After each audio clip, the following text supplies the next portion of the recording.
नमस्कार, मैं doctor Anshul Gupta, assistant professor department of haematology, Sanjay Gandhi PGI institute में कार्यरत हूँ। तो आज मैं आप सभी को दुर्लभ रक्तस्राव के बारे में कुछ ज्ञान देना चाहूँगा। जैसा कि आप सभी जानते हैं, फैक्टर 8 और 9 डेफिशिएंसी को हीमोफीलिया ए एवं हीमोफीलिया बी कहा जाता है, परंतु factor 2, factor 1, factor 5, factor 10, factor 7, इन सब फैक्टरों की डेफिशिएंसी दुर्लभ रक्तस्राव के कैटेगरी में आती है। तो सबसे पहले मैं आपको ये बताना चाहूँगा कि ये बीमारी कितनी कॉमन है। जैसे कि हीमोफीलिया तो एक मरीज़ 30,000 या 35,000 पॉपुलेशन में पाया जाता है। ये वाले फैक्टर की डेफिशिएंसी एक मरीज़ 10 लाख पॉपुलेशन में पाया जाता है, तो काफ़ी रेयर होती है। परंतु जिस मरीज़ में यह बीमारी होती है वह भी हीमोफीलिया ए और बी की तरह ही काफ़ी ज़्यादा ब्लीडिंग या कहीं से खून जाना, इसकी संभावना उतनी ही होती है जितनी हीमोफीलिया में होती है। और कुछ इनमें से फैक्टर डेफिशिएंसी जानलेवा भी सिद्ध हो सकती हैं। इसीलिए मैंने आज यह सोचा है कि मैं इसके बारे में आप लोगों को कुछ परिचय देना चाहूँगा कि इस कैटेगरी में कौन कौन सी बीमारियाँ आती हैं। सर्वप्रथम मैं फैक्टर 1 डेफिशिएंसी यानी कि फिब्रिनोजन डेफिशिएंसी के बारे में बताना चाहूँगा। फिब्रिनोजन एक हमारे ब्लड में एक ऐसा क्लॉटिंग फैक्टर होता है जो कि सबसे ज़्यादा महत्वपूर्ण होता है। अतः किसी भी ब्लड को जमाने के लिए हमें ब्लड में फिब्रिन की आवश्यकता पड़ती है, और यह फिब्रिन ही की उत्पत्ति करता है। तथा जब भी हमारे ब्लड में फिब्रिनोजन की डेफिशिएंसी पाई जाती है, तब हमें उस मरीज़ को डिफरेंट एरियाज से ब्लीडिंग होने का रिस्क बहुत ज़्यादा बढ़ जाता है।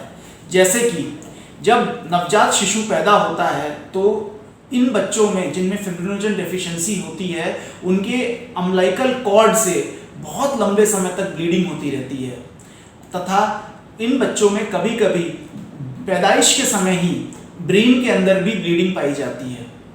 जब वे थोड़े थोड़े बड़े होते हैं तो उनके पेरेंट्स ये नोटिस करते हैं कि उनके कभी दांत जब निकल रहे होते हैं या दांत टूट रहे होते हैं तो वहाँ से एक्सेसिव ब्लीडिंग होने की शिकायत कंप्लेन करते हैं पेरेंट्स। तथा वो नॉर्मल कई बार ये बच्चे बहुत बड़ी उम्र तक किसी भी डॉक्टर को इन ब्लीडिंग सिम्टम्स के माइनर ब्लीडिंग सिम्टम्स के माध्यम से मिलते रहते हैं, तथा डॉक्टर उनको यही आश्वासन देते रहते हैं कि इसमें कोई घबराने की बात नहीं है। लेकिन कभी कभी जैसे कि कभी तेज़ बुखार आया या कोई इन्फेक्शन हुआ या कहीं से चोट लगी तो ये ब्लीडिंग सीवियरिटी और भी बढ़ जाती है। जैसे कि हमारे दांत में से ब्लीडिंग होनी शुरू हो जाती है, नाक में से, पेट में से, और कभी कभी बहुत ही कुछ 20% मरीजों में ब्रेन में भी ब्लीडिंग होने की रिस्क रहती है। इसलिए इस फिब्रिनोजन डेफिशिएंसी डिफेक्ट को पहचानना अत्यंत आवश्यक होता है, और यह डिफेक्ट बहुत ही चुनिंदा कुछ ही सेंटर्स हैं हमारे देश में जहाँ पे इसकी पूर्णतया जांच की जा सकती है। सर्वप्रथम हम इस डिसऑर्डर को कैसे पहचानें।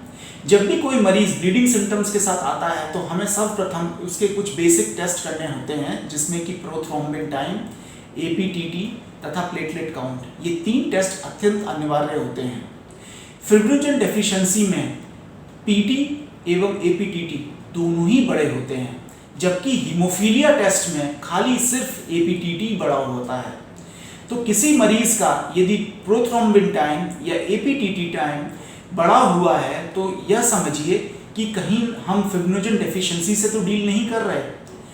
तथा ऐसा कोई भी मरीज यदि आपके संपर्क में आता है तो आप उसको तुरंत किसी उच्च चिकित्सालय में रेफर करने का प्रयास करें।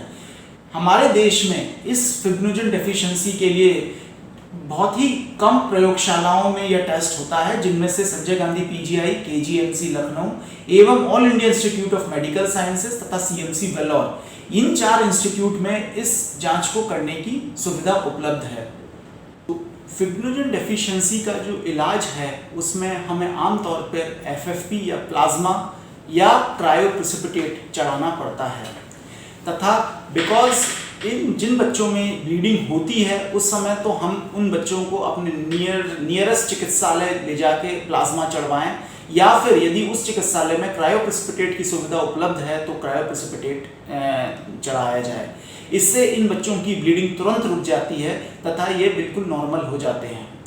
जिन बच्चों में ब्लीडिंग फ्रीक्वेंसी बहुत ज़्यादा होती है, हर 3 दिन 4 दिन में ब्लीडिंग हो रही है और कहीं ना कहीं से उसकी क्वालिटी ऑफ लाइफ बहुत बिगड़ रही है, तो इन बच्चों को हम प्रोफाइलैक्टिक वीकली क्रायोप्रेसिपिटेट या प्लाज्मा थेरेपी पे रख देते हैं। इससे यह फ़ायदा होता है कि इन बच्चों को निरंतर ब्लीडिंग नहीं होती है तथा ये अपना स्कूल जा सकते हैं, अपने काम पे जा सकते हैं तथा कोई भी किसी भी अन्य परेशानी का सामना नहीं करना पड़ता। दूसरा क्लॉटिंग फैक्टर जो मैं आज चर्चा करना चाहूँगा वो है प्रोथ्रोम्बिन डेफिशिएंसी, यानी कि फैक्टर 2 डेफिशिएंसी। यह बहुत ही रेयर फैक्टर डेफिशिएंसी है। पूरे विश्व में आज तक इस फैक्टर के कुल 250 के करीब मरीज मौजूद हैं तथा हमारे देश में भी बहुत ही कम संख्या में, बहुत ही कम मात्रा में इस बीमारी के मरीज पाए जाते हैं। यह इसलिए कम पाए जाते हैं क्योंकि ज़्यादातर मरीज जिनको यह प्रोथ्रोम्बिन डेफिशिएंसी होती है वो जन्म से पहले ही आइदर या तो उनका बच्चा गिर जाता है जिसको कि हम लोग मिसकैरिएज कहते हैं तथा वो बच्चा जन्म ले ही नहीं पाता। इस बीमारी का इलाज भी सिर्फ प्लाज्मा थेरेपी है और यह भी बिल्कुल फिब्रिनोजन डेफिशिएंसी की तरह ही प्रेजेंट करती है।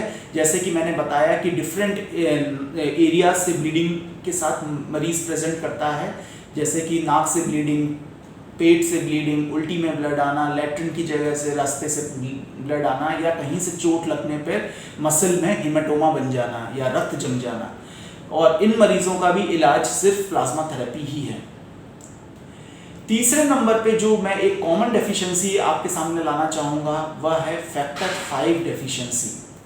फैक्टर 5 डेफिशिएंसी काफ़ी कॉमन है तथा एक one of the very common deficiencies में काउंट होती है। बहुत सारे मरीज भी हैं इस बीमारी से ग्रसित। इस बीमारी में क्योंकि जैसा कि आप जानते हैं कि फैक्टर 5 में भी क्योंकि हमारे खून को जमाने का काम करता है तथा इस बीमारी में जिन मरीजों को, जो मरीज इस बीमारी से ग्रसित होते हैं उनमें भी कई बार मसल हीमेटोमा या तो मांसपेशियों में ब्लड जम जाना चोट लगने के बाद, हीम आर्थरोसिस या जोड़ों में ब्लड जम आ जाना, या फिर नाक से ब्लीडिंग होना, स्त्रियों को अन्य ज़रूरत से ज़्यादा माहवारी होना, मासिक माहवारी होना, ये सब सिम्टम्स के साथ मरीज अक्सर आपके साथ प्रेजेंट करता है।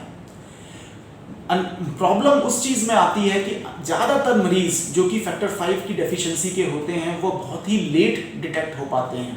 उसके कारण 2 हैं।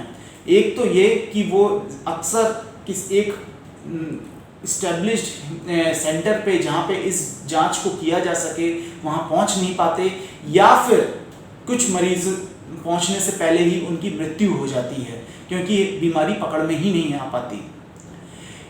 इस बीमारी में हम इस बीमारी को डायग्नोस कैसे करें उसके बारे में मैं थोड़ा आपको बताना चाहूँगा। इसमें भी प्रोथ्रोम्बिन, जैसे कि मैंने फिब्रिनोजन डेफिशिएंसी के बारे में बताया था, बिल्कुल वैसे ही इसमें भी प्रोथ्रोम्बिन एवं एपीटीटी दोनों ही टेस्ट बढ़े हुए या बिगड़े हुए आते हैं तथा जो अच्छी लैब्स होती हैं वहाँ पे हमें मिक्सिंग स्टडीज़ करनी पड़ती हैं। मिक्सिंग स्टडीज़ लगाकर हमें यह अंदाज़ा होता है कि इनको फैक्टर 5 डेफिशिएंसी है या फैक्टर 10 डेफिशिएंसी है, क्योंकि फैक्टर 10 डेफिशिएंसी जो कि मैं अभी आपको बताऊंगा उसके बारे में भी ज्ञान दूंगा, तो उसमें भी यही सेम ब्लड पिक्चर आती है और दोनों को अलग अलग हमें मिक्सिंग स्टडीज़ के ज़रिए पता लगाना पड़ता है और फाइनली हमें फैक्टर 5 का ब्लड में लेवल करना पड़ता है, जो कि बहुत ही कम सेंटर, मेरे ख्याल से खाली एम्स एवं CMC वेलोर में उपलब्ध है। तथा इस बीमारी का भी इलाज सिर्फ अभी आज की तारीख में हमारे देश में इस बीमारी के लिए कोई भी फैक्टर उपलब्ध नहीं है। जैसे कि आपने सभी जानते हैं कि हीमोफीलिया ए और हीमोफीलिया बी के लिए फैक्टर्स उपलब्ध हैं, लेकिन फैक्टर 5 अभी भी हमारे मार्केट में, इंडियन मार्केट में अवेलेबल नहीं है। तथा आज भी हमें इस बीमारी के बचाव के लिए मरीजों को यही एडवाइस करना पड़ता है कि जिनको बहुत सीवियर ब्लीडिंग सिम्टम्स हैं उनको हफ्ते हफ्ते आकर प्लाज्मा चढ़वाना है। ध्यान रहे, क्रायोप्रेसिपिटेट इस बीमारी में काम नहीं करता, क्योंकि क्रायोप्रेसिपिटेट में फैक्टर 5 नहीं होता है, तथा खाली सिर्फ FFP या फ्रेश फ्रोजन प्लाज्मा ही इस बीमारी का एकमात्र इलाज है, जिससे कि इस बीमारी में जो ब्लीडिंग सिम्टम्स हैं वो तुरंत रिस्पॉन्ड कर जाते हैं या थम जाते हैं। चौथी फैक्टर डेफिशिएंसी जो मैं आज आपको बताना चाहूँगा वो है फैक्टर 7 डेफिशिएंसी। आप लोगों सब ने फैक्टर 7 का नाम तो ज़रूर सुना होगा, लेकिन आज मैं आपको फैक्टर 7 का एक और दूसरा उपयोग भी बताना चाहूँगा।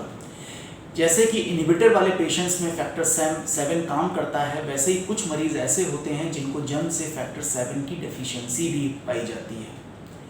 ये मरीज़ नवजात शिशु की उम्र से ही ब्लीडिंग मैनिफेस्टेशंस के साथ प्रेजेंट करते हैं। कुछ मरीज़ों में, जैसे कि मैंने पहले बताया था फिब्रिनोजन डेफिशिएंसी की तरह, वैसे ही इन मरीज़ों में भी ब्रेन में ब्लीडिंग होने का रिस्क रहता है। या फिर जो नाभि काटी जाती है जस्ट पैदा होने के बाद, उस समय बहुत ज़्यादा ब्लीडिंग होती है नाभि काटने के बाद। तो जो अच्छे बच्चों के डॉक्टर या अच्छे अस्पताल होते हैं, तो कई बच्चों को जन्म के वक्त ही पकड़ में आ जाता है कि यह बच्चा फैक्टर 7 के डेफिशिएंसी से ग्रसित है। अन्यथा इन बच्चों को इनिशियल ईयर्स ऑफ लाइफ में ही काफ़ी ब्लीडिंग सिम्टम्स का सामना करना पड़ता है, जिसमें से कि दांत से ब्लीडिंग हो सकती है, कहीं से चोट लगने से ब्लीडिंग हो सकती है, तमाम उल्टी में कई बार ब्लड आता है, लैट्रिन में ब्लड आ सकता है, तथा ये बच्चे निरंतर ब्लीडिंग सिम्टम्स के साथ प्रेजेंट करते हैं। एक गौरतलब करने वाली बात यह है कि फैक्टर 7 डेफिशिएंसी के बच्चे कभी भी जोड़ों में ब्लीड के साथ बहुत ही रेयरली प्रेजेंट करते हैं। ये इन बच्चों में यूजुअली जोड़ों में ब्लीड नहीं पाया जाता, तथा ये बच्चों को डिटेक्ट करने का सिर्फ एक ही टेस्ट है और बहुत ही सिंपल टेस्ट है। यदि आप इन बच्चों का प्रोथ्रोम्बिन टाइम और APTT टाइम करेंगे तो आप पाएंगे कि सिर्फ इनका प्रोथ्रोम्बिन टाइम बड़ा होता है, APTT बिल्कुल नॉर्मल होता है।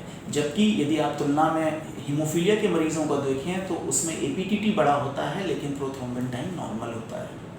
तथा जिस भी मरीज़ का इस टाइप की ब्लड जांचों में इस टाइप की पिक्चर निकल के आती है, तो यह मान के चलिए कि यह बच्चा हो सकता है कि फैक्टर 7 डेफिशिएंसी से ग्रसित हो। हमारे उत्तर प्रदेश में करीबन 25 बच्चे फैक्टर 7 डेफिशिएंसी से ग्रसित हैं। दुर्लभ रक्तस्राव के बारे में आप सबको जागरूक करने हेतु व्याख्यान, जिसे आपने डॉक्टर अंशुल गुप्ता जी से सुना, अभी ये व्याख्यान पूरा नहीं हो सका है, तथा इसके लिए आप इस व्याख्यान को हमारी अगली कड़ी में देखेंगे।